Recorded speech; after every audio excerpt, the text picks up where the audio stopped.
Hey guys, what's happening? Want to reach out to my friends in Jamaica, wherever you are, Barbados, Trinidad, Dominica, St. Vincent and Grenadines. We'll talk about St. Vincent as well too, because there is some issues in St. Vincent with the respiratory ailments have been going around, and I've talked to you about this last year. I did a video earlier this year about that and what you can use. It's on the channel. Maybe you should take a look at it. But something happened when we had that earthquake in the Cayman Islands, and apparently Jamaicans were left in the dark as to what was happening. And when I say left in the dark, apparently it seems that they did not know that a tsunami warning was issued. This is according to what the news is being hit on the news, and if that is so, that is a frightening thing. Remember last year I talked about why the Caribbean does not have a tsunami early warning system. I said to you why they don't have one and what you should probably do when these things arise. You can go back and check the video. I'll put all the links in the description for that.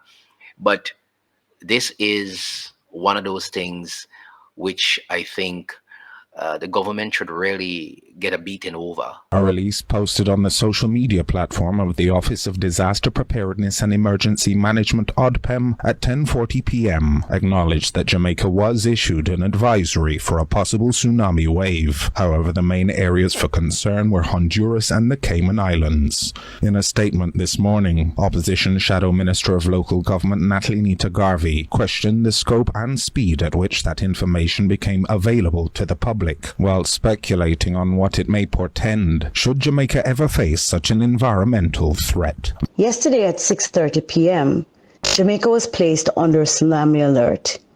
This alert lasted for about an hour and 10 minutes before it was lifted.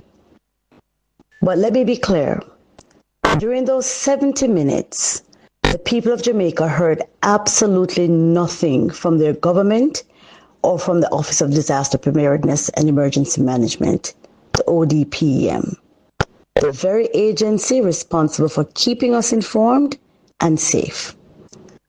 Had a tsunami actually occurred, the consequences would have been catastrophic. Why? There was no bulletin issued to warn the population. No instructions were given on how to respond to such an event.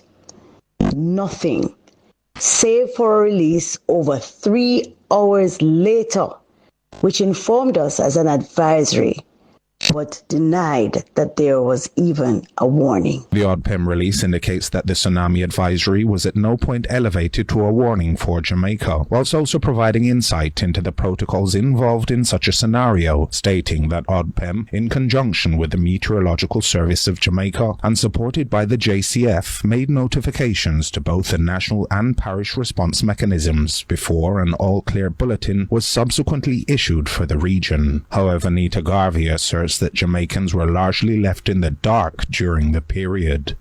This is not just a failure, it is a gross dereliction of duty.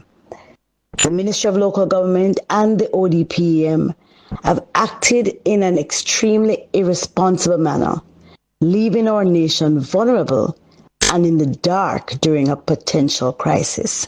Though we were unable to contact a representative of ODPEM directly in relation to the concerns, a recent JAS Get the Facts appearance by Acting Director of ODPEM Richard Thompson as part of Earthquake Awareness Week provided some emergency management context to consider. In the hazard realm, there are rapid onset events and there are slow onset events. Okay. So your hurricane is a slow onset event. You see it being formed 2-3 weeks before an impact. You see it coming. For earthquake is a rapid onset event because of that rapid movement of what we call the plates, right? And for us in Jamaica, we sit on a very active fault line, plate system, and we have a lot of fault lines running through Jamaica. So we sit at the boundary of the Caribbean and North American plate margin. According to Thompson, Jamaica averages approximately 200 earthquakes per year, admitting that the island's vulnerability to earthquakes makes it a priority of ODPEM and in general the government of Jamaica to ensure the necessary measures to prepare the population for any onset events are in place. I'm calling for an urgent review of Jamaica's disaster alert and warning systems.